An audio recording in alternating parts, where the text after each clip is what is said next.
वक्रतुण्डं महाकाय सूर्यकोटिसम्प्रभ वक्रतुण्डं महाकाय सूर्यकोटिसम्प्रभ निर्विघ्नं कुरु मे देव सर्वकार्येषु सर्वदा।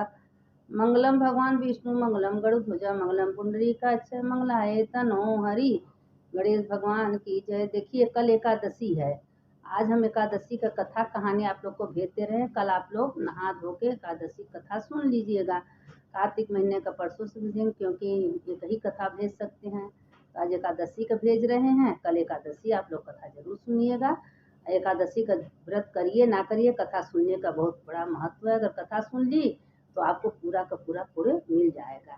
और सवेरे उठ के नहीं कुछ है तो नहा धो के राम रामेति रमे रामे मनोरमे सहस्रनाम तत्तुल्यम राम नाम वरानने, यह मंत्र 21 बार 11 बार जितना हो सके बोल लेना चाहिए। क्योंकि विष्णु सहस्त्र नाम का जितना पुण्य मिलता है उतना पुण्य यह मंत्र से मिलता है।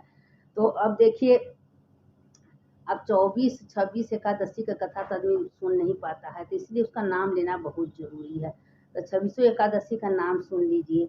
अब अगहन महीना में उत्पन्ना एकादशी, मोक्षदा एकादशी, पौष मास में सफला एकादशी, पुत्रदा एकादशी, माघ मास में षष्ठीला एकादशी, जया एकादशी, फागुन मास में विजया एकादशी, अम्बिकी एकादशी, चैत मास में पाप मोचनी एकादशी, कामदा एकादशी, वैशाख मास में बसुथनी एकादशी, मोहिनी एकादशी, जेठ मास में अपरा एकादशी, निर्जला एकादशी, आषाढ़ मास में योगिनी एकादशी, पद्मा एकादशी, श्रावण मास में कामनिका एकादशी, पुत्रदा एकादशी, भाद्र मास में अजा एकादशी, परिवर्तनी एकादशी, अश्विन मास में इंदिरा एकादशी, पापा कुशा एकादशी, कार्तिक मास में रमा एकादशी, हरि प्रबोधनी एकादशी, पुरुषोत्तम मास में पद्मिनी एकादशी, हरि बलवा एकादशी। ये सब एकादशियों का नाम है। एकादशी का नाम जरूर लेना चाहिए। अब देखिए, एकादशी के दिन 7 जन्म के पितर तृप्त होते हैं। एकादशी के दिन अगर कोई बीमार हो, नहीं व्रत रह सकता है, तो चावल तो एकदम नहीं खाना चाहिए। चावल और साबूदाना, जो चावल साबूदाना खाता है उतना ही कीड़ा खाता है। तो इसीलिए चावल कभी भूल के एकादशी के दिन नहीं खाना चाहिए। और व्रत नहीं रह रहा है तो चावल नहीं खाना चाहिए। अब एकादशी का देखिए कथा सुन लीजिए कि एकादशी का कथा जो कल रमा एकादशी है, तो रमा एकादशी को इससे बहुत बड़ा महत्व है। कार्तिक महीने का एकादशी है, तो उसका कथा सुनिए। दीपावली के 4 दिन पूर्व पड़ने वाली कार्तिक मास के कृष्ण पक्ष की इस एकादशी को लक्ष्मी जी के नाम पर रमा एकादशी कहा जाता है।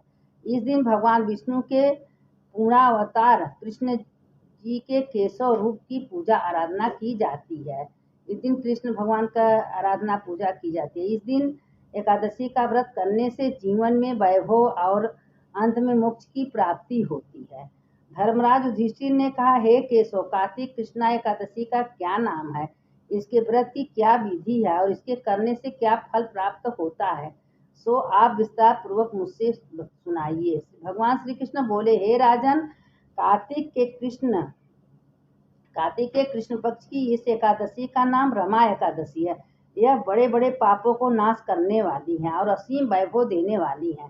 शास्त्रों में वर्णित इसका महाशय मैं तुमसे कहता हूँ, सचेत होकर सुनो। प्राचीन काल में मुचकुंद नाम का एक राजा था। उसकी इंद्र के साथ गहन मित्रता थी और साथ ही यम, कुबेर, वरुण तथा विभीषण के साथ भी मित्रता थी। वह राजा बड़ा धर्मात्मा तथा विष्णु भक्त था और न्याय पूर्वक राज्य करता था। राजा मुचकुंद के एक कन्या थी जिसका नाम चंद्रभागा था। उस कन्या का विवाह चंद्रसेन के पुत्र से हुआ था। वो शोभन के साथ हुआ था। एक समय शोभन अपने ससुर मुचकुंद के घर आया। उन्हीं दिनों जल्दी ही पुण्यदायिनी रमा एकादशी आने वाली थी। व्रत का दिन समीप आया तो चंद्रभागा को अत्यंत सोच उत्पन्न हुआ कि मेरे पति बहुत दुर्लभ है और मेरे पिता की व्रत के बारे में आज्ञा अति कठोर है। 10वीं को राजा ने ढोल बजवा कर सारे राज्य में यह घोषणा करवा दी कि रमा एकादशी को सभी लोग व्रत करेंगे। घोड़ा, हाथी, जितना जानवर है सब व्रत करते हैं। घोषणा को सुनते ही शोभन को अत्यंत चिंता हुई और अपनी पत्नी से बोला, अब मुझे क्या करना चाहिए, मैं किस प्रकार भूख सहन नहीं कर सकता, ऐसा उपाय बताओ कि जिससे मेरे प्राण बच सके, अन्यथा मेरे प्राण अवश्य चले जाएंगे। चंद्रभागा कहने लगी, हे स्वामी, मेरे पिता के राज में एकादशी को कोई भी भोजन नहीं करता। हाथी, घोड़ा, ऊंट, बिल्ली, गौ आदि भी तृण और जल आदि ग्रहण नहीं कर सकते। फिर मनुष्य का तो कहना क्या है। यह आप भोजन करना चाहते हो तो किसी दूसरे स्थान पर चले जाइए। शोभन अपने पति से कह रही हैं कि अगर आपको भोजन करना तो आप यहाँ से चले जाइए, क्योंकि यहाँ घोड़ा, हाथी, बिल्ली कोई भी भोजन नहीं करता। एकादशी के दिन सब निराहार रहते हैं। करना पड़ेगा। ऐसा सुनकर शोभन कहने लगे, हे प्रिय, तुम्हारे साथ मैं भी व्रत करूंगा, जो भाग्य में होगा वह देखा जाएगा। ऐसा विचार कर उसने व्रत किया और वह भूख व प्यास से अत्यंत पीड़ित होने लगा। जब सूर्य नारायण अस्त हो गए तब रात्रि जागरण का समय आया। यह जागरण वैश्यों को तो अत्यंत हर्ष देने वाला था, परंतु शोभन को अत्यंत दुखदायी लगा। प्रातः काल होते होते शोभन के प्राण निकल गए। तब राजा ने चंदन की चिता में उसका दाह संस्कार कराया, परंतु चंद्रभागा ने अपने पिता की आज्ञा से अपने शरीर को द्वंद्व नहीं किया और शोभन की अन्त्येष्टि क्रिया करने के पश्चात अपने पिता के घर में ही रहने लगी। रमा एकादशी के व्रत के प्रभाव से शोभन मंदराचल पर्वत पर धन्य धान से परिपूर्ण तथा शत्रुओं से रहित एक सुंदर देवपुर को प्राप्त हुआ। वह अत्यंत सुंदर रत्न और वैद्युत मणि जटिल स्वर्ण के खंभे पर निर्मित अपने अनेक प्रकार की स्फटिक मणि से सुशोभित भवन में सिंहासन पर आरूढ़ हुआ। श्वेत चट और चौर, मस्तक पर किरीट, कानों में कुंडल, कंठ में हार, बाहों में कपूर विभूषित गंधर्व और अप्सराओं से घिरा हुआ ऐसे शोभित होता था मानो अपनी सभा में देवराज इंद्र विराजमान हो। देखिए, अनजाने में बिना मतलब का व्रत किए थे, उसके बाद उनको इतना कुछ सुख मिला। अगर जान के कोई व्रत करेगा क्या भगवान उसका नहीं सुनेंगे। और वो अनजाने में अपने ससुर के घर आया था अपने पत्नी के, और व्रत समय आ गया रमा का। उनको वहाँ ऐसा आदत था कि उसके घर में सब निराहार रखते थे, तो उसको भी व्रत करना पड़ा। अब उसका सवेरे होते होते प्राण निकल गया, लेकिन उसका फल क्या मिला। तो सोम शर्मा नामक ब्राह्मण तीर्थ यात्रा।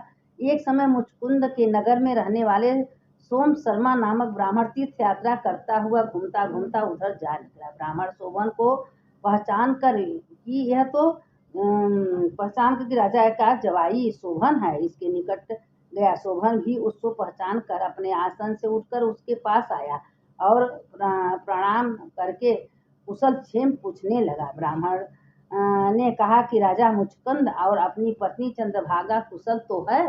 अब उनको क्या पता, सबको तो पता था कि शोभन मर गया है। से नगर में भी यह सब कुशल है, परंतु हे राजन, हमको अत्यंत आश्चर्य हो रहा है कि अपना वृत्तांत कहिए। ऐसा सुंदर नगर जो न कभी देखा न सुना, आपको किस प्रकार प्राप्त हुआ। तब शोभन बोला कि कार्तिक कृष्णा रमा एकादशी का व्रत करने से मुझे यह नगर प्राप्त हुआ, परंतु यह अस्थिर नहीं है। यह सुनकर ब्राह्मण बोला कि हे राजन, स्थित होने का कोई उपाय तो कहें, मैं उसे अवश्य पूरा करूंगा। शोभन ने कहा, मैंने रमा एकादशी का व्रत अनायास और श्रद्धा से रहित होकर किया था, इसलिए यह सब कुछ अस्थित है। यदि आप मुचकुंद की कन्या चंद्रभागा को यहाँ वृत्तांत कहेंगे तो वो स्थित हो सकता है। यह सुनकर ब्राह्मण सोम शर्मा ने अपने नगर में लौट आया। चंद्रभागा से संपूर्ण वृत्तांत कहा।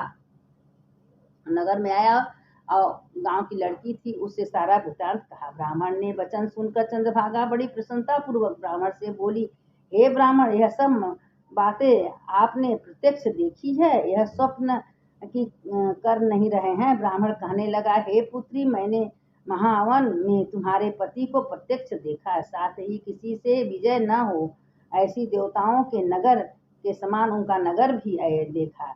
उन्होंने यह भी कहा कि यह स्थित नहीं है, जिस प्रकार यह स्थित रह सकते हैं उसे उपाय करने के लिए चंद्रभागा कहने लगी, हे प्रिय, तुम मुझको वहाँ पर ले चलो। पतिदेव के दर्शन की बड़ी तीव्र लालसा है।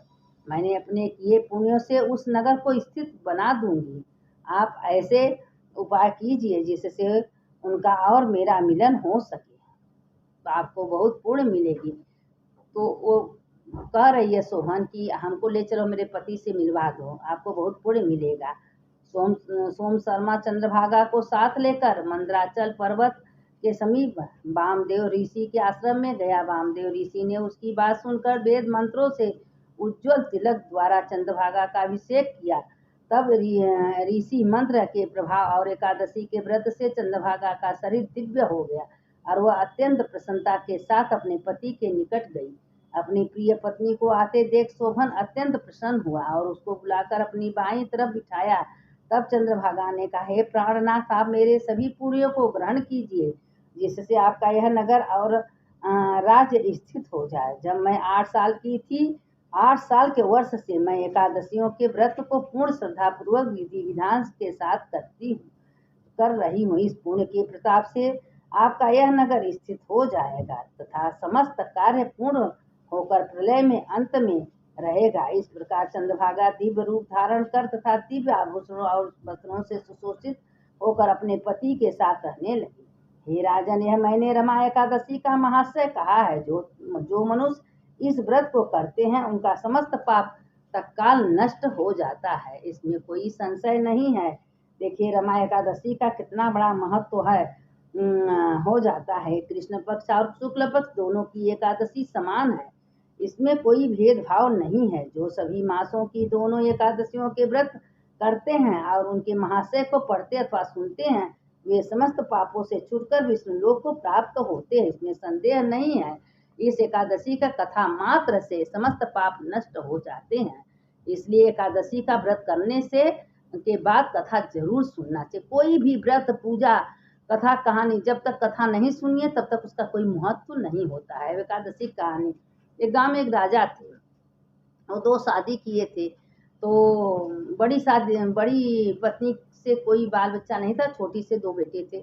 तो छोटी जो है हमेशा बड़ी को हमेशा चिढ़ती थी, लेकिन बड़ी बहुत धर्मात्मा थी। कार्तिक महीना नहाती थी, एकादशी का व्रत करती थी और शुरू से बचपन से जब छोटी सी तब से एकादशी का व्रत करती थी, कार्तिक महीना नहाती थी। और जो छोटी थी वो हमेशा कोई काम धर्म कुछ तो किया नहीं और दूसरे को देख के चिढ़ना जरना और उसको रहना भी मुश्किल कर दी थी।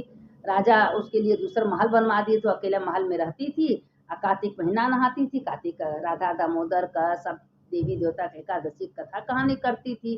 करते करते एक दिन क्या हुआ कि एक ब्राह्मणी थी, उसको अपने घर बुलाती थी, उससे कहती थी कि आप मेरे घर आए कर रोज हमको कहानी कथा सुना दिया करिए। और वो ब्राह्मणी रोज उनके घर जाती थी और उसको एकादशी महात्म का पूरा कार्तिक महीने का कहानी कथा सुनाती थी। औला का, गणेश जी का, पीपल का, पतवारी का, सब सारे कथा उनको सुनाती थी। तो एक दिन क्या हुआ कि कथा जब सुनती थी उसके पास कुछ भी नहीं था, तो एक तुलसी का पत्तर वो दक्षिणा में दे देती थी। करते करते करते करते महीना भर बीत गया। तो अब उसको छोटी बहू को बर्दाश्त नहीं हुआ और राजा को बुला के कहा कि बड़ी रानी को जो राजपाट जो कुछ है उसके पास गहना का उसके मायके से मिला है, उसको कुछ नहीं दिए, कहा जो मिला है आप ले लीजिए।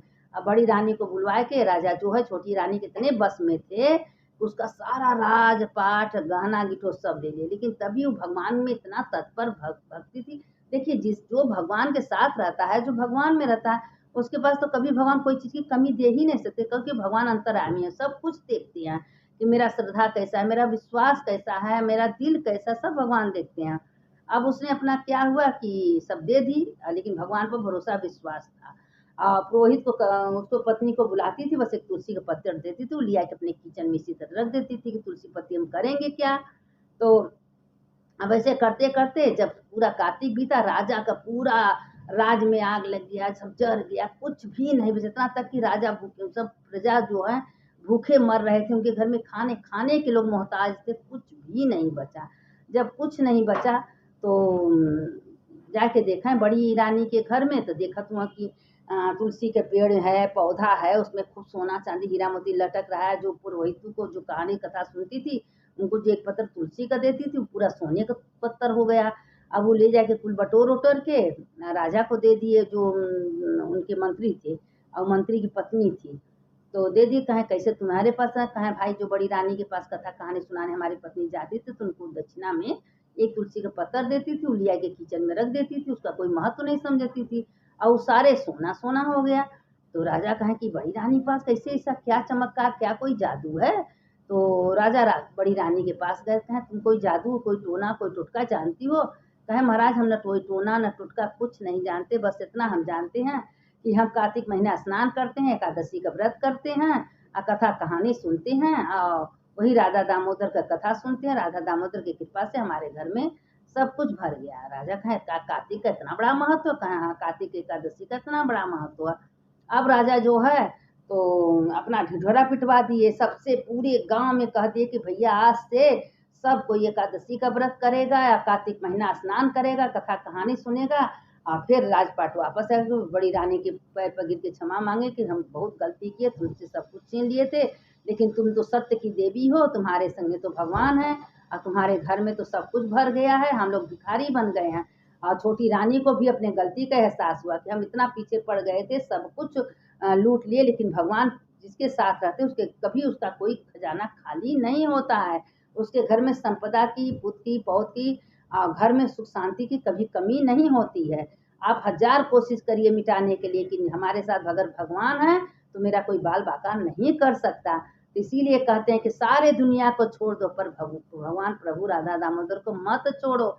जिसके साथ शिव पार्वती राधा दामोदर रहते हैं उसका कोई कभी कुछ बिगाड़ नहीं सकता है। देखिए जैसे बड़ी रानी का दिन भगवान ने लौटाए, राधा दामोदर कार्तिक महीने का लौटाए, एकादशी महात्म का लौटाए, वैसे सबका दिन लौटाए। इसीलिए कहते हैं जो सत्य का विजय होती है, जो सत्य से रहते हैं हमेशा उनके अंदर निर्छल रहते हैं, उनके अंदर कोई पाप दोष नहीं रहता, हमेशा वो भगवान का भजन कीर्तन नाम कीर्तन करते रहते हैं, उनका हमेशा जय होता है। उनके साथ 24 घंटा भगवान विराजमान रहते हैं।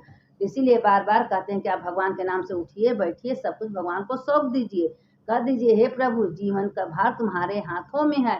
जिस रूप में आप रखेंगे, जिस तरह आप रखेंगे, जिस झुपड़िया में रखेंगे उसी तरह हम रखेंगे, क्योंकि सबको छोड़ के जाना है। किराया का शरीर, किराया का घर, एक दिन सबको छोड़ के जाना है, कुछ अपने पास रहने वाला नहीं है। इसीलिए जाएगा आपके साथ तो आपका धर्म, जो आप कार्तिक महीने में दीपदान की हैं, जो कथा कहानी सुन रही है, जो सत्संग कर रही हैं, जो अच्छा अच्छा कर्म कर रही हैं, वही आपके साथ जाने वाला है, कुछ भी जाने वाला नहीं है, सब इसी जगह रह जाएगा।